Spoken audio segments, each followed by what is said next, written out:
फिनोलेक्सनं आणलं पाणी, शेत पिकली सोन्यावाणी. थेंब थेंब वाचवा मंत्र. फिनोलेक्सचं वापरा तंत्र. फिनोलेक्स ठिबक, नाव आहे विश्वासाचं, लाखो शेतकऱ्यांच्या भरवशाचं, वचन आहे दर्जाचं. उजळेल ते न मातीचं. फिनोलेक्स ठिबक.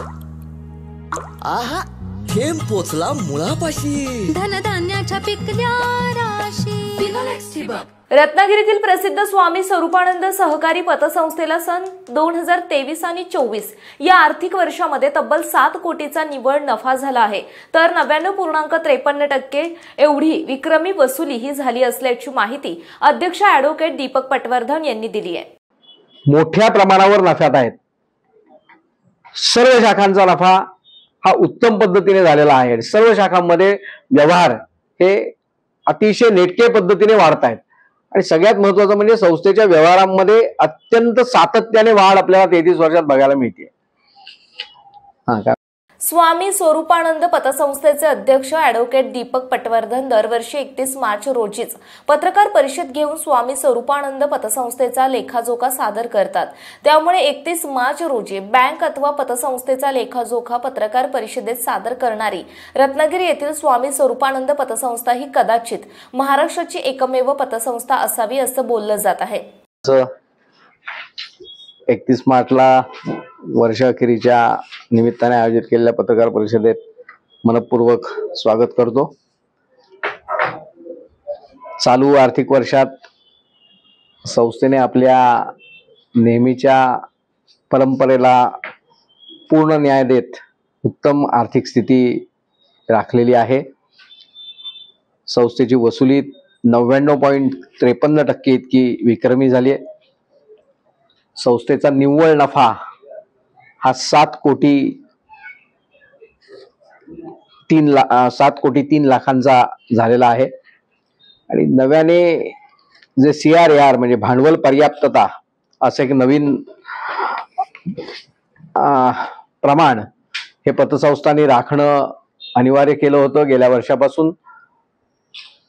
तर ते भांडवल पर्याप्तता प्रमाण हे विक्रमी संस्थेने राखलंय. 28% भांडवल पर्याप्तता प्रमाण संस्थेने राखलंय.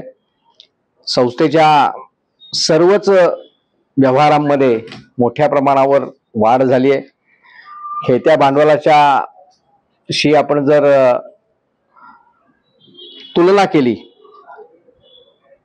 तर खेळत्या भांडवलाशी नफ्याचे प्रमाण 1.90% एवढं लक्षणीय आहे.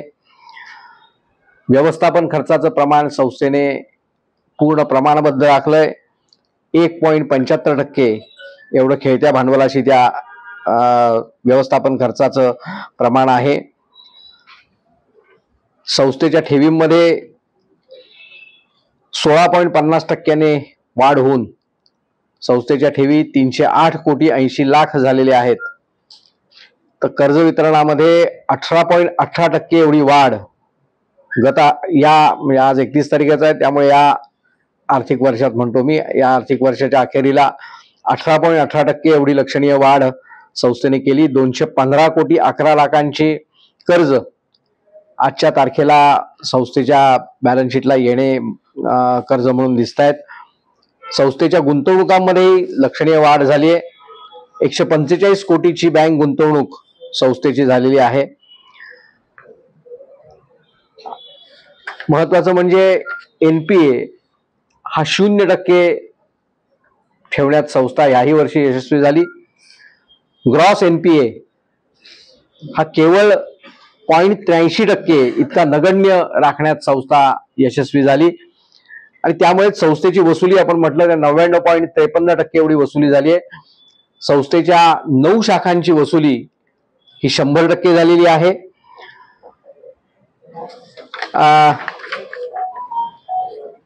सुरुवातीला संस्था स्थापन झाली तेव्हा 300 सभासदांनी एकत्र येऊन ही संस्था स्थापन केली होती.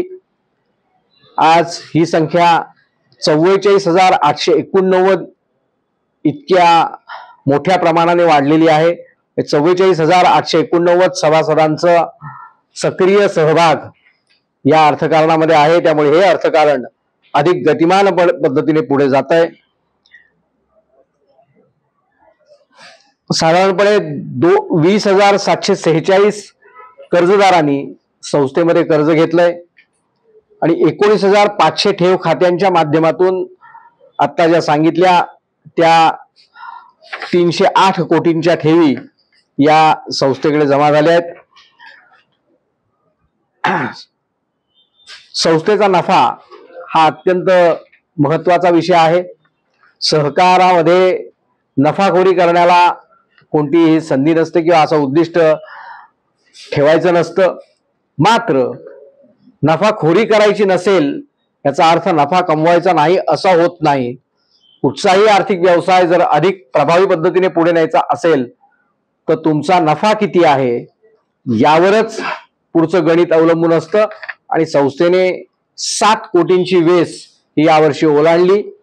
आपल्या घरच्या भांडवलाचा, आपल्या घरच्या निधीचा हा पर्याप्त पद्धतीने विनियोग करत fullest possible utilisation of resources या तत्वानुसार पूर्णांशाने या सर्व गोष्टींचा उपयोग करत संस्थेने 7 कोटींचा निव्वळ नफा हा विषय महत्वाचा आहे.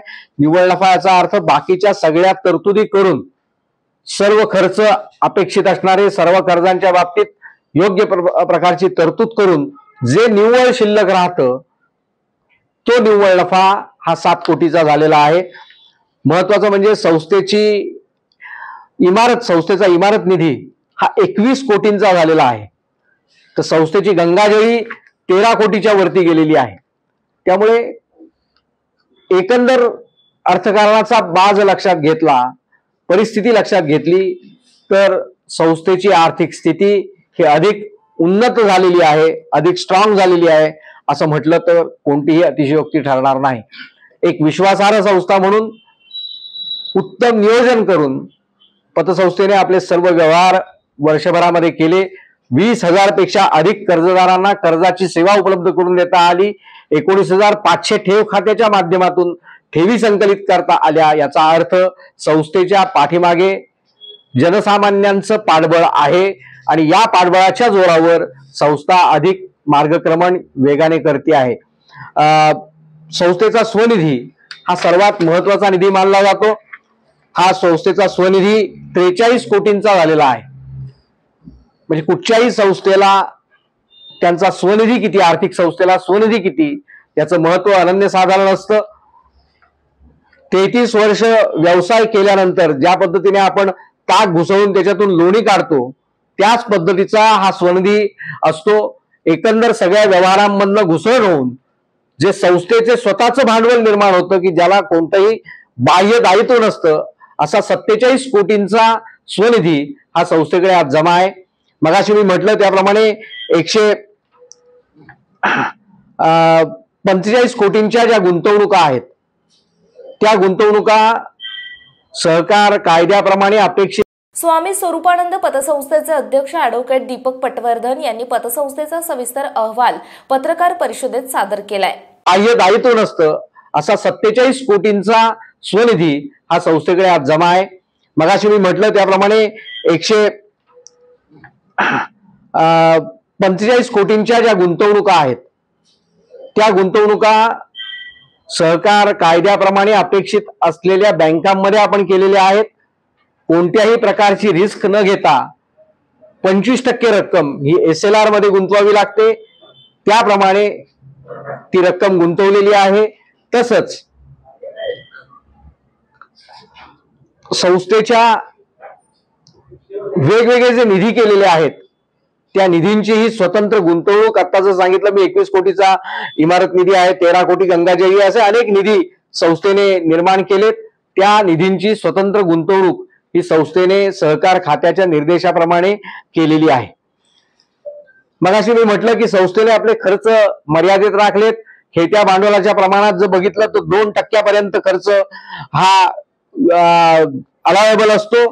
तर संस्थेने 1.75% एवढ्या मर्यादेतच आपला खर्च खेळत्या भांडवलाच्या प्रमाणात राखलेला आहे.